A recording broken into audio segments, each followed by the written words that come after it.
Verb clause में हम आपके लिए एक और टाइप लेके आए हैं, और ये जो अनलेस का यूज है ये एमपी बोर्ड में काफी पूछा जाता है। अच्छा, एक चीज समझिए कि अनलेस का मतलब क्या होता है। अनलेस का मतलब होता है यदि नहीं, यानी unless is formed from if plus not. Unless जो बना है वो किससे मिलकर बना है, इफ प्लस नॉट से। किससे मिलकर बना है, इफ प्लस नॉट से। यानी अनलेस का यूज करना है किसके प्लेस पर, इफ के प्लेस पर। तो हमको पता है कि अनलेस किससे मिलकर बना है, इफ प्लस नॉट से। यानी तो अनलेस का यूज होगा तो इफ और नॉट, इनको तो हटाना पड़ेगा। इफ और नॉट, इफ और नॉट, इफ, ओके। यहां नॉट नहीं है। अब नॉट नहीं है तो कैसे करना है वो भी मैं आपको बताऊंगा। बट अभी देखिए, जिनमें इफ और नॉट दिया है, सबसे पहले हम इनको हटाते हैं और इनकी जगह पर लगाते हैं क्या, अनलेस। क्या लगाते हैं, अनलेस। बहुत बढ़िया कि ओके सर अनलेस लग गया। अब समझिए, मैंने आपको इससे पहले वाली वीडियो में बताया था कि 3 सेंटेंस होते हैं, जैसे कि डू, डज, डिड, जिनमें हेल्पिंग वर्ब लगी हो। तो do, does, did helping verb तभी लगती है जब सेंटेंस नेगेटिव या इंटेरोगेटिव हो। अगर सेंटेंस अफर्मेटिव हो जाता है तो डू, डज, डिड को हटाना होता है। अब समझिए, सेंटेंस में से नॉट हट रही है तो सेंटेंस कैसा बन रहा है, अफर्मेटिव। तो अगर नॉट हट रही है तो ध्यान रखो अफर्मेटिव बन रहा है। और अफर्मेटिव में अगर उसमें डू, डज या डिड, ये तीनों main verb, sorry helping verb दी हैं, तो इनको भी हटाना पड़ता है। क्यों, अफर्मेटिव में डू, डज, डिड का यूज नहीं होता। तो इनको हटा के क्या करेंगे, वहां क्या पढ़ा था उसका उल्टा कर दो। यानी डू हटेगा तो मेन वर्ब की फर्स्ट फॉर्म रहेगी, डिड हटेगा तो मेन वर्ब की सेकंड फॉर्म हो जाएगी यानी रन की, और डज हटेगा तो मेन वर्ब में एस, ई एस और आई ई एस लग जाएगी। आई थिंक समझ आ गया होगा। तो क्या करें सर, अनलेस तो लगा ही लिया आपने इफ नॉट की जगह। अब सब्जेक्ट को लिख दो। सब्जेक्ट क्या है, यू। यहां सब्जेक्ट क्या है, दे। यहां सब्जेक्ट क्या है, शी, है ना। इसको बाद में करते हैं। ओके, सब्जेक्ट भी लिख दिया।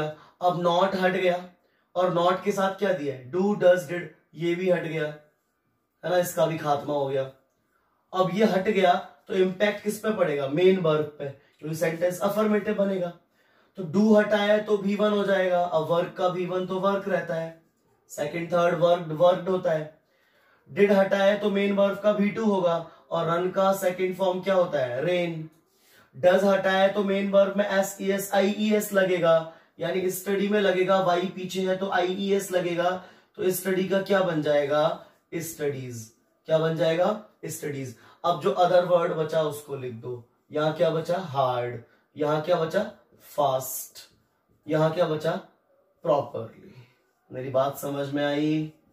उसके बाद सेकंड सेंटेंस को एज इट इज, यानी जैसा लिखा हुआ है बिल्कुल वैसा ही आपको छाप देना है। बात समझ आई। कॉपी कर देना है, कॉपी पेस्ट सेकंड सेंटेंस को।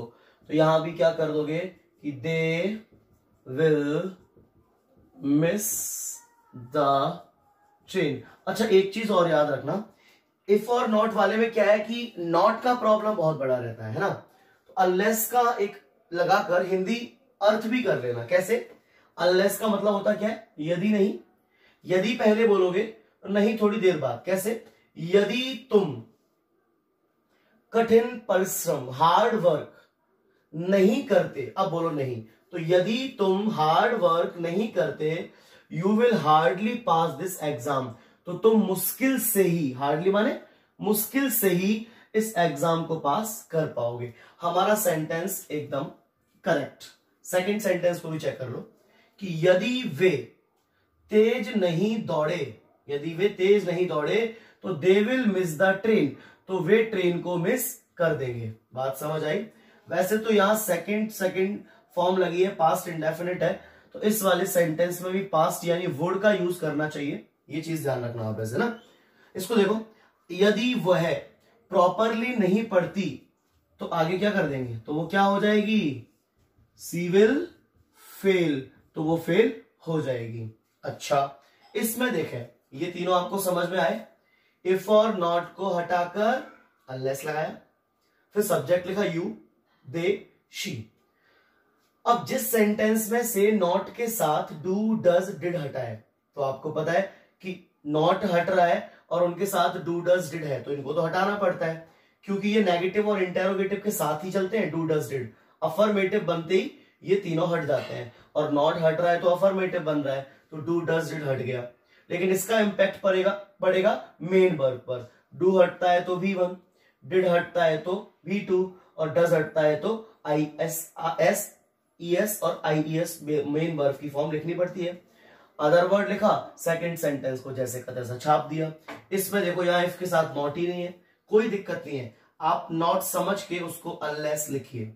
अब नॉट नहीं है तो वो नहीं हटी, नॉट नहीं हटी, सब्जेक्ट लिखो शी, उसके बाद मेन वर्ब लिखो, कोई दिक्कत ही नहीं है, नॉट नहीं है तो ऑन टाइम लिखो। लेकिन दिक्कत कब आती है, जब सेकंड सेंटेंस को लिखते हैं। अगर यहां इफ के साथ नॉट नहीं है, तो बहुत ही बढ़िया बात बता रहा हूं, यहां इफ के साथ नॉट नहीं है तो इंपैक्ट किस पे पड़ेगा, यहां इफ के साथ नॉट नहीं है तो इंपैक्ट पड़ेगा सेकंड सेंटेंस पर। अगर इफ के साथ नॉट नहीं है तो सेकंड सेंटेंस में आप देखेंगे नॉट को। अगर सेकंड सेंटेंस में नॉट है तो हटा दो, और नहीं है तो लगा दो। बात समझे ना, उल्टा कर दो, नॉट है तो हटा दो, नहीं है तो लगा दो। अब यहां क्या करेंगे, यहां नॉट दिया हुआ है, अब जब यहां नॉट दिया हुआ है तो उसको हटा दो, और नहीं दिया होता तो लगा देते। अब जरा इसका अर्थ करें, यदि वह समय पर नहीं आती है तो टीचर उसको पनिश करेंगे। एकदम राइट। अगर हम यहां नॉट लगाते तो सेंटेंस हमारा गलत हो जाता। तो आपको समझ आया, अगर इफ के साथ नॉट नहीं है तो इंपैक्ट पड़ेगा सेकंड सेंटेंस पर। सेकंड में फिर देखो नॉट को, नॉट है तो हटा दो, अगर यहां नहीं होता तो यहां लगा देते। मेरी बात समझ आ गई। यही तरीका होता है इफ और नॉट के जगह पर अनलेस को प्लेस करने का। अगर आपको वीडियो अच्छी लगी है तो प्लीज लाइक करो और फ्रेंड्स के साथ शेयर करो, जो आपके पढ़ रहे हैं, है ना, उनको काफी हेल्प होगी। और प्लीज जितना हो सके वीडियोस को शेयर करते रहिए, कमेंट पे कमेंट करिए और बताइए कि आपको ये वीडियो कैसी लग रही है ना। मैं आपके लिए और वीडियोस बनाता रहूंगा। धन्यवाद।